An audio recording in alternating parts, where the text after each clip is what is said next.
আসসালামু আলাইকুম, স্বাগত জানাচ্ছি আরটিভির দুপুরের সংবাদে। আপনাদের সাথে আছি আমি পারভিন মিতু। অন্তর্বর্তী সরকার 100 দিন পূর্ণ করেছে। বিশেষজ্ঞরা বলছেন রেমিটেন্স বৃদ্ধি, ব্যাংকিং খাতে সুশাসন সহ অর্থনৈতিক খাতে বড় ধরনের পরিবর্তন এসেছে। 10টি সংস্কার কমিশন, রাষ্ট্রীয় গুরুত্বপূর্ণ প্রতিষ্ঠানে নিরপেক্ষ ব্যক্তিদের নিয়োগ সহ অনেক সাফল্য অর্জন করেছে সরকার। তবে আইন শৃঙ্খলা পরিস্থিতির উন্নতি, বাহিনীগুলোর সংস্কার, মূল্যস্ফীতি, দুর্নীতি দূর করা ও রাজনৈতিক দলের সংস্কারের ক্ষেত্রে এখনও গুণগত পরিবর্তন সম্ভব হয়নি। সরকারের সামনে এখন চ্যালেঞ্জ দ্রুত সংস্কার শেষে নির্বাচনের রূপরেখা ঘোষণা। আতিকা রহমানের রিপোর্ট। ছাত্র জনতার গণ অভ্যুত্থানের মুখে ক্ষমতা ছাড়তে বাধ্য হয় 15 বছর দেশ পরিচালনা করা আওয়ামী লীগ সরকার। দায়িত্ব নিয়ে ডক্টর ইউনূসের নেতৃত্বে অন্তর্বর্তী সরকার রাষ্ট্র সংস্কার শুরু করে। বিশেষজ্ঞদের মূল্যায়নে 100 দিনে সরকার অর্থনৈতিক খাতে সবচেয়ে বেশি সাফল্য অর্জন করেছে।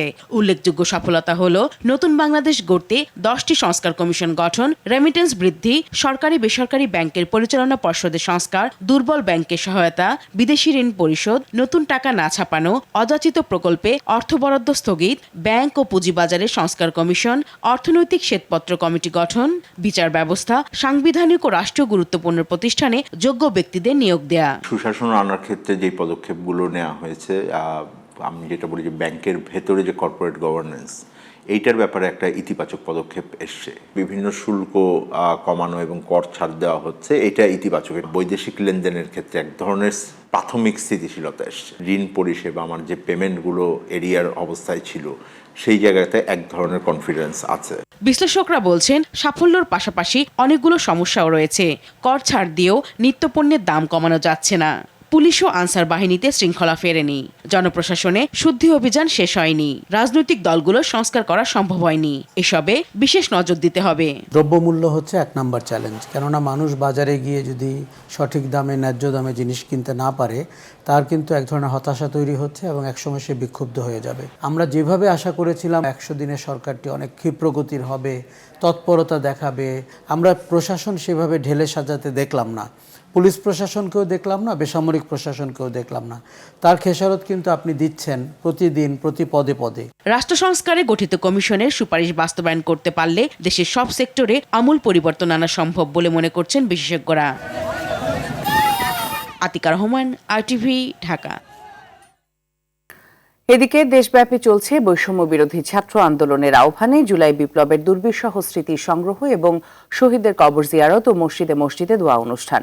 কর্মসূচির অধীনে বৈষম্য বিরোধী ছাত্র আন্দোলনের নেতারা সশরীরে আহত ও শহীদ পরিবারের সদস্যদের সঙ্গে যোগাযোগ করছেন। একই সাথে তাদের পরিবারের সার্বিক খোঁজখবর সহ রাষ্ট্র সংস্কারে মতামত বা পরামর্শ সংগ্রহ করবেন। জুলাই অভ্যুত্থানের 100তম দিনে শহীদ পরিবার ও আহতদের খোঁজ খবর নেন বৈষম্য বিরোধী ছাত্র আন্দোলনের সমন্বয়করা।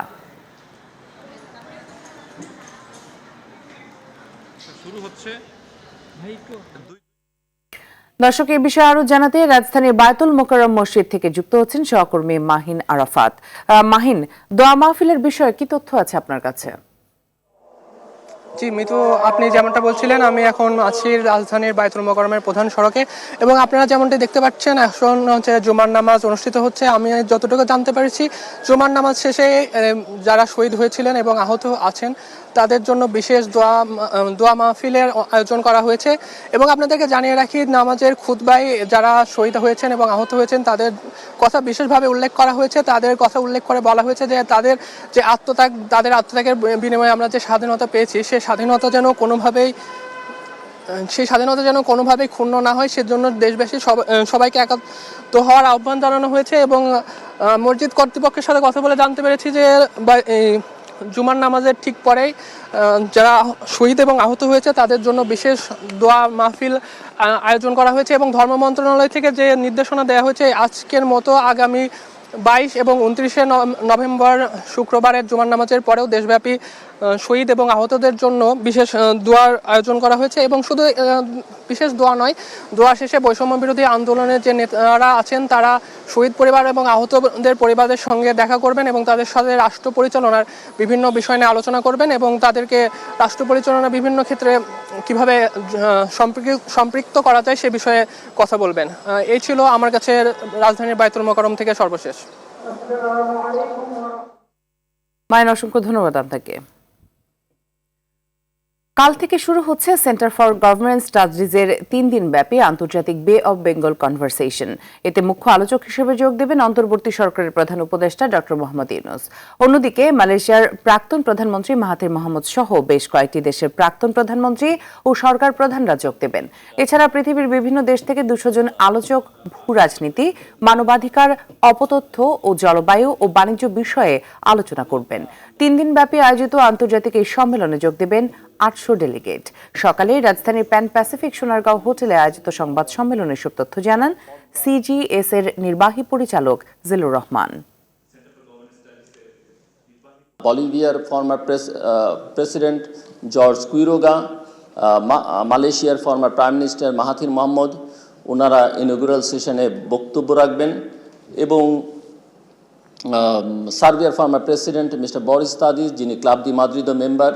আপনারা জানেন ক্লাব দি মাদ্রিদ হচ্ছে ডেমোক্রেটিক্যালি ইলেক্টেড যারা প্রেসিডেন্ট প্রাইম মিনিস্টার তাদের একটা ক্লাব, মাদ্রিদ বেস। মালির former prime minister Moussa Mara, উনিও।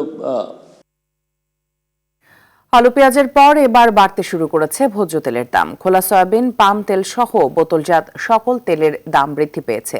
কোনো কারণ ছাড়াই খোলা সয়াবিন কেজিতে 20 টাকা বেড়ে বিক্রি হচ্ছে 185 টাকা, পাম তেল কেজিতে 43 টাকা বেড়ে বিক্রি হচ্ছে 178 টাকায়। এদিকে পাল্লা দিয়ে বাড়ছে পেঁয়াজ, আলু, রসুন সহ বিভিন্ন নিত্যপণ্যের দাম।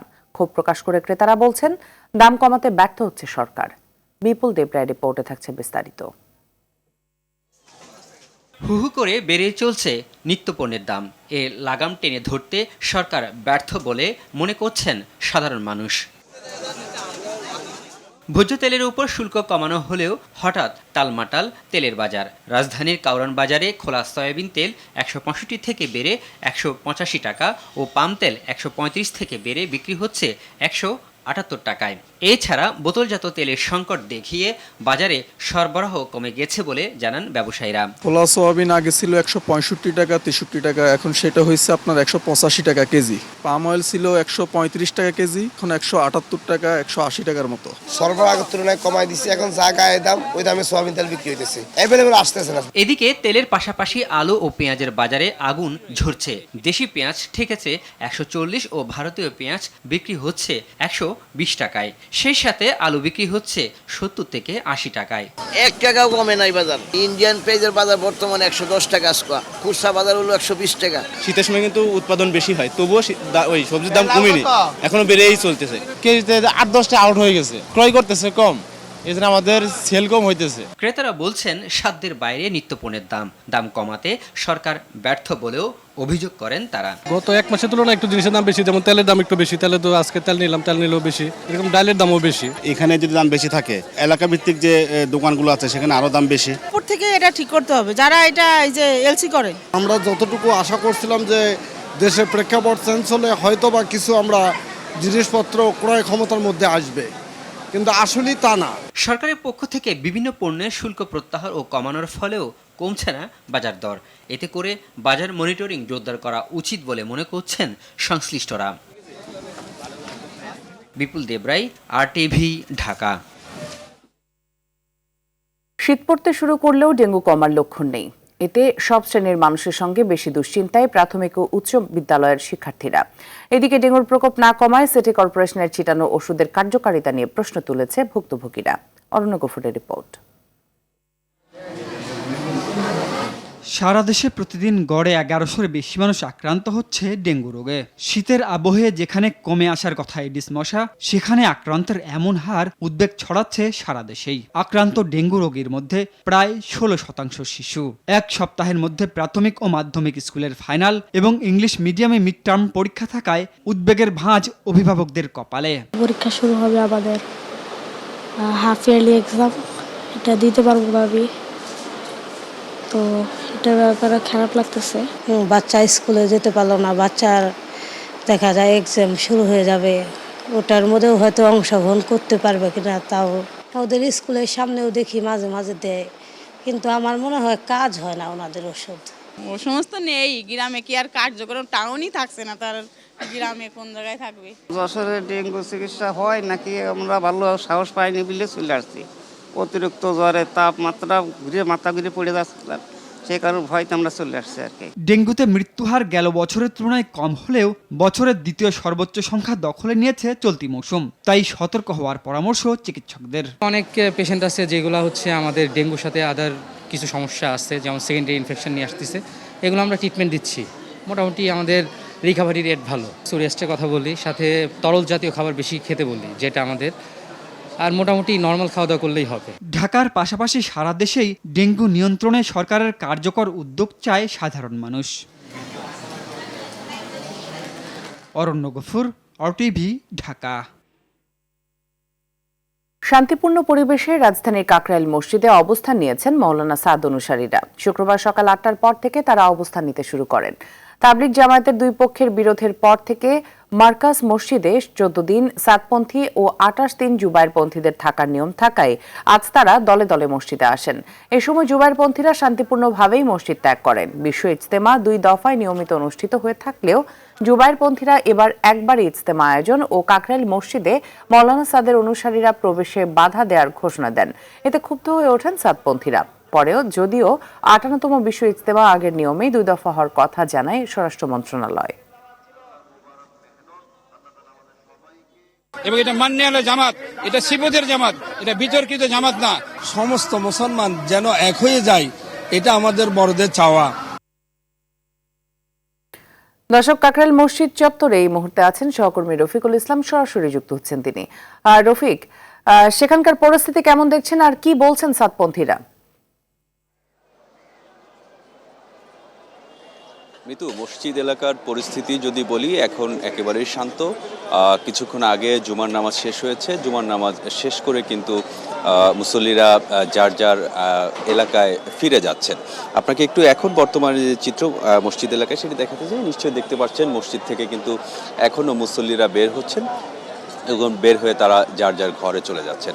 আপনাকে একটু জানিয়ে রাখি, আসলে আজকের এই জুমার নামাজকে কেন্দ্র করে কিন্তু বেশ কয়েকদিন ধরে একটি শঙ্কা কাজ করছিল, বিশেষ করে তাবলিগ জামাতের দুটি পক্ষ তারা যখন পাল্টাপাল্টি কর্মসূচির ঘোষণা দিচ্ছিলেন এবং আজকে তাদের অবস্থান জানান দিচ্ছিলেন, কিন্তু গতকাল থেকেই দুই পক্ষই কিন্তু বলছিলেন যে আজকে তারা মসজিদে অবস্থান করবেন। তবে আপনাকে একটু জানিয়ে রাখি, 2017 সালে যখন তাবলিগের দুই পক্ষের আসলে সংঘর্ষ বা দ্বন্দ্ব সৃষ্টি হয়, তারপর থেকে কিন্তু মার্কাজ মসজিদের কার্যক্রম এবং তাবলিগ মসজিদের কার্যক্রম 2 ভাগে হয়ে আসছে। আপনাকে যদি বলে রাখি, এই মসজিদে 4 সপ্তাহ জুবায়েরপন্থী আলেমরা তারা কার্যক্রম পরিচালনা করেন এবং তারপরের 2 সপ্তাহ হচ্ছে সাদপন্থী আলেমরা তাদের কার্যক্রম পরিচালনা করেন। এছাড়াও প্রতি বছর যে তাবলিগ জামাত হচ্ছে সেখানেও কিন্তু 2 পর্বে জামাত অনুষ্ঠিত হচ্ছে। প্রথম পর্বে জুবায়েরপন্থী যারা আলেম রয়েছেন তারা আসলে তাবলিগ জামাতে অংশগ্রহণ করেন এবং দ্বিতীয় পর্বে সাদপন্থী যারা আলেম রয়েছেন তারা অংশগ্রহণ করেন। তবে সাদপন্থী আলেমরা কিন্তু বারবারই আসলে বলে আসছেন যে তাদের সঙ্গে বৈষম্য করা হচ্ছে, বৈষম্যমূলক আচরণ করা হচ্ছে এবং তারা এবার কিন্তু দাবি জানিয়েছেন যেন এবারের যে ইজতেমা রয়েছে সেই ইজতেমায় যেন তারা প্রথম পর্বে আসলে ইজতেমা করতে পারেন। আমরা দেখেছি গত 4 নভেম্বর স্বরাষ্ট্র মন্ত্রণালয় থেকে কিন্তু ইজতেমার 2 পর্বের তারিখ ঘোষণা করা হয় এবং তার পরদিন জুবায়েরপন্থী আলেমরা তারা সোহরাওয়ার্দী উদ্যানে একটি বড় সমাবেশ করেন এবং সেই সমাবেশ থেকে কিন্তু তারা ঘোষণা দেন যে এবার তাবলিগ জামাতে এবং মার্কাজ মসজিদে সাদপন্থীদের কোনোভাবে প্রবেশ করতে তারা দিবেন না। তারপর থেকেই কিন্তু আসলে পাল্টাপাল্টি কর্মসূচি হচ্ছে। সাদপন্থী আলেম ওলামারা তারাও কিন্তু জাতীয় প্রেস ক্লাবে সংবাদ সম্মেলন করেছেন। তবে সব মিলিয়ে যে সংখ্যা ছিল, আজ জুবায়েরপন্থী আলেমরা চলে যাওয়ার কথা ছিল এবং তারা সকাল 8টার দিকেই তারা মসজিদ ছেড়ে চলে যায় এবং সাদপন্থী আলেমরা তাদের যে তাবলিগের কার্যক্রম সেই কার্যক্রম পরিচালনা করেন এবং সেই অনুযায়ী সুষ্ঠুভাবে আজকে জুমার নামাজটি অনুষ্ঠিত হয়েছে এবং এখানকার যারা মুরব্বীরা রয়েছেন তারা সকলকে শান্তিপূর্ণ পরিবেশ বজায় রাখার জন্য আহ্বান জানিয়েছেন। মিতু। দর্শক, কাকরাইল মসজিদ চত্বর থেকে জানাচ্ছিলেন রফিকুল ইসলাম। 17 বছর আগে এই দিনে দেশের উপকূলে আঘাত হানে প্রলয়ঙ্করী ঘূর্ণিঝড় সিডর। এতে প্রাণ হারায় প্রায় 10,000 মানুষ, ভেসে যায় অসংখ্য ঘরবাড়ি, গবাদি পশু। সেই রাতের কথা ভেবে এখনও আটকে ওঠে উপকূলবাসী। তাদের অভিযোগ, এতদিনেও হয়নি টেকসই বেড়িবাঁধের স্বপ্ন পূরণ ও ক্ষতিগ্রস্তদের যথাযথ পুনর্বাসন। বরগুনার পাথরঘাটা থেকে তাওহিদুল ইসলাম শুভ ও পটুয়াখালী থেকে মুফতি সালাউদ্দিনের সহায়তায় বিস্তারিত জানাচ্ছেন সৈয়দ মাহমুদ। দুদিন ধরেই বৃষ্টি হচ্ছিল। সন্ধ্যার পর হঠাৎ বেড়ে যায় বাতাসের গতিবেগ।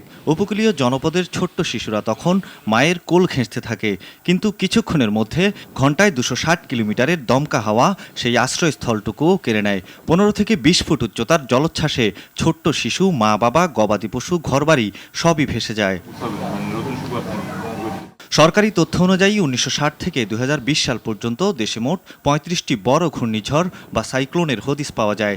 এর মধ্যে সবচেয়ে মারাত্মক 5টি ঘূর্ণিঝড়ের একটি ছিল 2007 সালের 15ই নভেম্বরের সেই সিডর। তুফানের মতোই আসছে একদম এই রাস্তার পূব সাইড যা ছিল, আমরা তো ভোরে অনেক লাশ পাইছি, ওগুলো আবার তাপন করা হয়েছে। শুরুতে আমার ঘর তো নিয়ে গেছে, একালে পুষ্করণীর ভিতরে ফেলাইছে আলাইয়া। রেড ক্রিসেন্টের তথ্য অনুযায়ী সিডরের সবচেয়ে ক্ষতিগ্রস্ত বরগুনা ও বাগেরহাট সহ উপকূলীয় বিভিন্ন জেলায় প্রাণ হারায় 10,000 মানুষ। উপকূলবাসী জানায় ক্ষতিগ্রস্ত অনেকেরই দিন কাটছে অভাব অনটনে।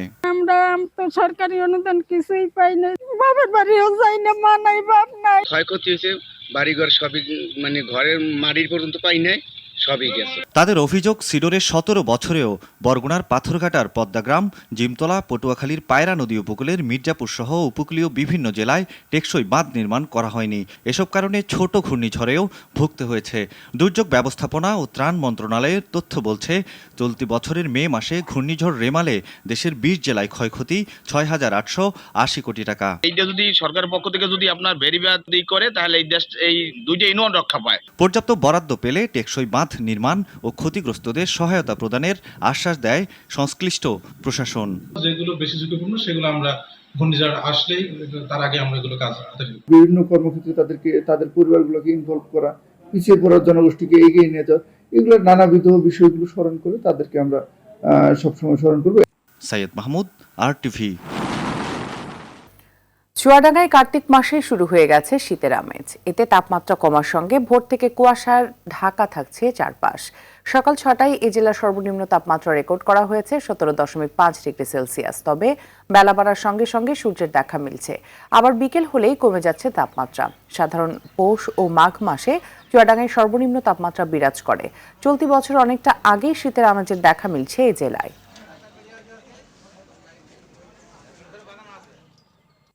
ন্যাশনাল লাইফ ইন্স্যুরেন্স আন্তর্জাতিক সংবাদ। 1971 সালের স্বাধীনতা যুদ্ধের পর প্রথম কোনো পণ্যবাহী কোনো জাহাজ পাকিস্তান থেকে বাংলাদেশে এসেছে। পাকিস্তান হাই কমিশন জানিয়েছে, গেল বুধবার করাচি বন্দর থেকে জাহাজটি সরাসরি চট্টগ্রাম বন্দরে এসেছে। এই ঘটনাকে ঐতিহাসিক জটিল সম্পর্ক পরিবর্তনের ইঙ্গিত বলে অভিহিত করেছে ব্রিটিশ সংবাদ মাধ্যম দ্য ইন্ডিপেন্ডেন্ট। প্রতিবেদন বলছে, গণ অভ্যুত্থানে সাবেক প্রধানমন্ত্রী শেখ হাসিনার পতনের পর দুই দেশের মধ্যে উষ্ণ সম্পর্ক গড়ে ওঠার জানান দিচ্ছে এটি। 1971 সালে যুদ্ধের পর পাকিস্তান ও সদ্য স্বাধীন বাংলাদেশের মধ্যে জটিল সম্পর্ক সৃষ্টি হয়। এ সময় ভারতের সাথে সম্পর্ক গভীর করে বাংলাদেশ। কিন্তু হাসিনার পতনের পর বাংলাদেশ পাকিস্তান উভয়ই সুসম্পর্ক গড়ার চেষ্টা করছে। ভয়াবহ বায়ু দূষণে বিপর্যস্ত হয়ে পড়েছে ভারতের রাজধানী নয়াদিল্লি। প্রতিদিনই বাতাসের মানের অবনতি এবং তা খুব খারাপ পর্যায়ে পৌঁছে যাওয়ায় এবার নয়াদিল্লির সব প্রাইমারি স্কুল বন্ধ ঘোষণা করেছে কর্তৃপক্ষ। আজ থেকে সিদ্ধান্ত কার্যকর। স্কুল বন্ধ হলেও শিক্ষার্থীদের পাঠদানের কাজ চলবে অনলাইনে। এছাড়া দিল্লিতে সব ধরনের অপ্রয়োজনীয় নির্মাণ ও ডেমোলিশনের কাজ বন্ধ থাকবে। ধোঁয়াশায় আচ্ছন্ন দিল্লির পরিস্থিতির উন্নতি ঘটাতে আরও বেশ কিছু পদক্ষেপ নেওয়া হবে বলে জানায় কর্তৃপক্ষ। উয়েফা নেশনস লিগের লিগ এ এর পঞ্চম রাউন্ডের ম্যাচে পোল্যান্ডের বিপক্ষে মাঠে নামবে পর্তুগাল। পোর্তোতে ম্যাচ শুরু হবে রাত 2:45। হেড টু হেডে দু দলের শেষ 5 বারে মুখোমুখি দেখায় 2 বার জয় পেয়েছে পর্তুগাল। বিপরীতে 3টি ম্যাচ হয়েছে ড্র। 1 নম্বর গ্রুপে 4 ম্যাচে 10 পয়েন্ট নিয়ে শীর্ষে আছে ক্রিশ্চিয়ানো রোনালদোর দল। এদিকে লিগ এ এর 4 নম্বর গ্রুপে স্পেনের বিপক্ষে মাঠে নামবে ডেনমার্ক। 4 ম্যাচে 10 পয়েন্ট নিয়ে শীর্ষে স্পেন। সমান ম্যাচে 7 পয়েন্ট নিয়ে টেবিলের 2 নম্বরে আছে ডেনমার্ক। হেড টু হেডে শেষ 5 ম্যাচে এগিয়ে স্পেন। 1 ড্রয়ের বিপরীতে 4টি জয় নিয়ে মাঠ ছেড়েছে স্প্যানিশরা।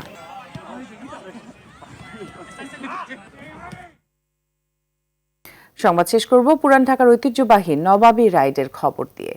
সাদা পোশাক, রঙিন ভেস্পা, সঙ্গে কিছু অভিজাত ভক্সওয়াগন গাড়ি। প্রায় 700 নবাব নন্দিনী একত্রিত হয়ে সকালে ব্যতিক্রমী গাড়িবহর আয়োজন করল রাজধানীতে। বাঙালির ইতিহাস, ঐতিহ্য ধারণ আর পুরনো ঢাকার ঐতিহ্যের সঙ্গে নবসভ্যতার সেতু বন্ধন এ নবাবী রাইডের মুখ্য উদ্দেশ্য বলে জানায় আয়োজকরা। আরও জানাচ্ছেন অধরা ইয়াসমিন।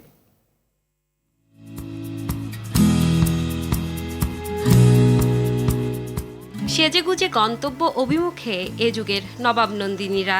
বাংলাদেশ ভেসপা কমিউনিটির আয়োজনে প্রায় ৭০০ নবাব ও নন্দিনীর সরব উপস্থিতিতে মুখর বসুন্ধরা কনভেনশন হল এলাকা। তাদের সবার সঙ্গে ছিল ঐতিহ্যবাহী ভেসপা ও ভক্সওয়াগন গাড়ি।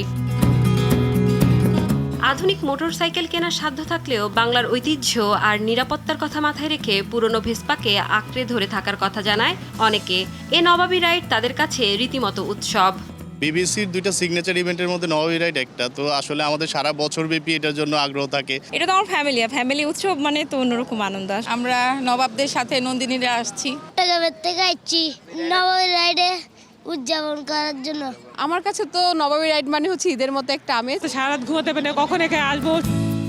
তিলোত্তমা ঢাকার 52 বাজার 53 গলি দাবড়ে বেড়ানো ভেসপা প্রেমীরা নিজেদের নবাব বলে ভাবেন। এই নবাবী রাইডটা আমরা এর জন্যই করি যে আমাদের যে একটা হেরিটেজ ছিল, পেছনটা যদি আপনি না দেখেন আপনার হেরিটেজটা কি ছিল, আপনার বাপদাদারা কি চালাতো, কিভাবে থাকতো, ওই যেইভাবে কথা বলতো, এইগুলো আপনাকে জানতে হবে। অ্যাকচুয়ালি নবাব তো চলে গেছে বহু আগেই, নবাবিগুলো আমাদের কাছে রেখে গেছে। এটার জন্য প্রত্যেকটা মেম্বার অধীর আগ্রহে বসে থাকে যে আসলে ঈদ উদযাপনের মতো সুন্দর মনোমুগ্ধকর একটা পরিবেশে আমরা এই নবাবী রাইডস করতে পারছি। ভেসপা প্রেমীরা ছড়িয়ে আছে দুনিয়া জুড়ে। জুলিয়াস সিজার বলেছিলেন ভিনি ভিডি ভিসি, অর্থাৎ এলাম, দেখলাম, জয় করলাম। এ কথাকে উপজীব্য করে ভিনদেশি এক ভেসপা প্রেমিক লিখেছেন, এ যুগে সিজার থাকলে বলতেন ভিনি ভিডি ভেসপা, অর্থাৎ এলাম, দেখলাম, ভেসপায় চড়লাম। অধরা ইয়াসমিন, RTV, ঢাকা। দুপুরের সংবাদ এ পর্যন্তই। জেলা সংবাদ বিকেল 4:45টায় দেখার আমন্ত্রণ রইল। ধন্যবাদ সবাইকে।